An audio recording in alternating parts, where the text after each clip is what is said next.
ಗೊತ್ತಾಯ್ತಾ? First shift supervisor ಬಂದು night shift ಅವ್ರನ್ನ ನಿಲ್ಸ್ಕೊಂಡ್ಬಿಟ್ಟೆ ಬೈದಿದ್ದಾರೆ, ನೀವೇ ಕೆಮಿಕಲ್ ಮಾರ್ಕ್ ಮಾಡಿರೋದು ಅಂತ ರೆಸ್ಟ್ ರೂಮ್ಗಳಲ್ಲಿ. ಆ ಥರ ಯಾವುದೇ ಕಾರಣಕ್ಕೂ ಮಾಡಕ್ ಹೋಗ್ಬೇಡಿ. ಯಾರಿಗೆ ಗೊತ್ತಿಲ್ಲ ಡೈಲ್ಯೂಷನ್ ಮಾಡೋದು, ಅದು ನಮ್ಗೆ ಕೇಳಿ ನಾವು ಮಾಡಿಬಿಟ್ಟು ಕೊಡ್ತೀವಿ. ಗೊತ್ತಾಯ್ತಾ? ನೀರು ಸ್ವಲ್ಪ ಜಾಸ್ತಿ ಇದ್ರೂ ಪರವಾಗಿಲ್ಲ, ಕೆಮಿಕಲ್ ಜಾಸ್ತಿ ಆಗಬಾರ್ದು. ಟೈಲ್ಸ್ ಎಲ್ಲ ಸಿರೆಮಿಕ್ದಲ್ಲಿ ಇರುತ್ತೆ, ಅದೆಲ್ಲ ಬಂದ್ಬಿಟ್ಟು ಡ್ಯಾಮೇಜ್ ಆಗುತ್ತೆ. ಆ ಡ್ಯಾಮೇಜ್ ಆಗಿದ್ರೆ ಬಂದ್ಬಿಟ್ಟು ಐಸಿಸ್ ಕಡೆಯಿಂದ ಪೇ ಮಾಡಬೇಕು.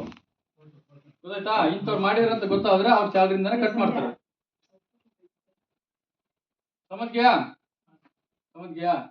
क्या ವಿಡಿಯೋ ಕರ್ರೆ ಬೈ ಏನೇನು ಹೇಳ್ಕೊಂತಿದ್ದೀವಿ. ನೆಕ್ಸ್ಟ್ ಕೆಮಿಕಲ್ ಬಂದ್ಬಿಟ್ಟು ನಾವು ಗನ್ನಲ್ಲಿ ಹಾಕೊಳ್ಳುವಾಗ ಯಾವ ಥರ ಹಾಕ್ಬೇಕು? ಸುಮ್ಮನೆ ಗನ್ನಿಲ್ಲ ಏನಿಲ್ಲ, ಸುಮ್ಮನೆ ಬಕೆಟ್ ಕೊಯ್ಯೋದು, ಮಾಪ್ ಹಿಂಡೋದು, ಹಾಕೋದು ಅಷ್ಟೇ. ಬಕೆಟ್ ಕೊಯ್ಯೋದು, ಮಾಪ್ ಹಿಂಡೋದು, ಹಾಕೋದು ಅಲ್ಲ. ಗನ್ನಿಗೆ ಹಾಕೊಳ್ಳೋದು ಹೆಂಗೆ, ಯಾವ ಥರ ಹಾಕ್ಬೇಕು, ಯಾವ ಥರ ನಾವು ಪ್ರಿಕಾಷನ್ ತಗೋಬೇಕು, ಅದೇನಿಲ್ಲ ಅಲ್ವಾ. ನಾವು ಅದು ಯಾವ ಥರ ಪ್ರೊಸೀಜರ್ ಇರುತ್ತೋ ಆ ಥರ ಅದೇ ಥರನೇ ಹಾಕಬೇಕು. ಗೊತ್ತಾಯ್ತಾ? ಮಾಂತೇಶ್ ಮೊಬೈಲಲ್ಲಿ ಏನಿಲ್ಲ, ಇಲ್ಲಿ ಮೊಬೈಲ್ ನೋಡಕ್ ಕರೆದಿದ್ದೀವಿ, ಇಲ್ಲಿ ಮತ್ತೆ ನೋಡ್ತಿದ್ಯಾ?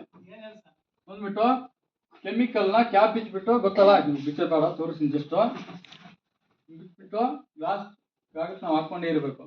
ಗನ್ನಲ್ಲಿ ಹಾಕೊಳ್ಳುವಾಗ ಹಾಕ್ಕೊಂಡು ನೀಟಾಗಿ ಇಲ್ಲಿ ಗನ್ ಇಟ್ಕೊಂಡು ಹುಷಾರಾಗಿ ಹಾಕ್ಕೋಬೇಕು.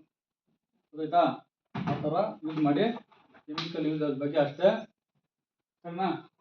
ನೆಕ್ಸ್ಟ್ ನಮ್ಮಲ್ಲಿ ಯಾವ್ಯಾವ ಕೆಮಿಕಲ್ ಇದೆ ಅಂತ ಗೊತ್ತಾ ನಿಮಗೆ? OC12 ಇದೆ, OC3 ಇದೆ, OC4, OC5,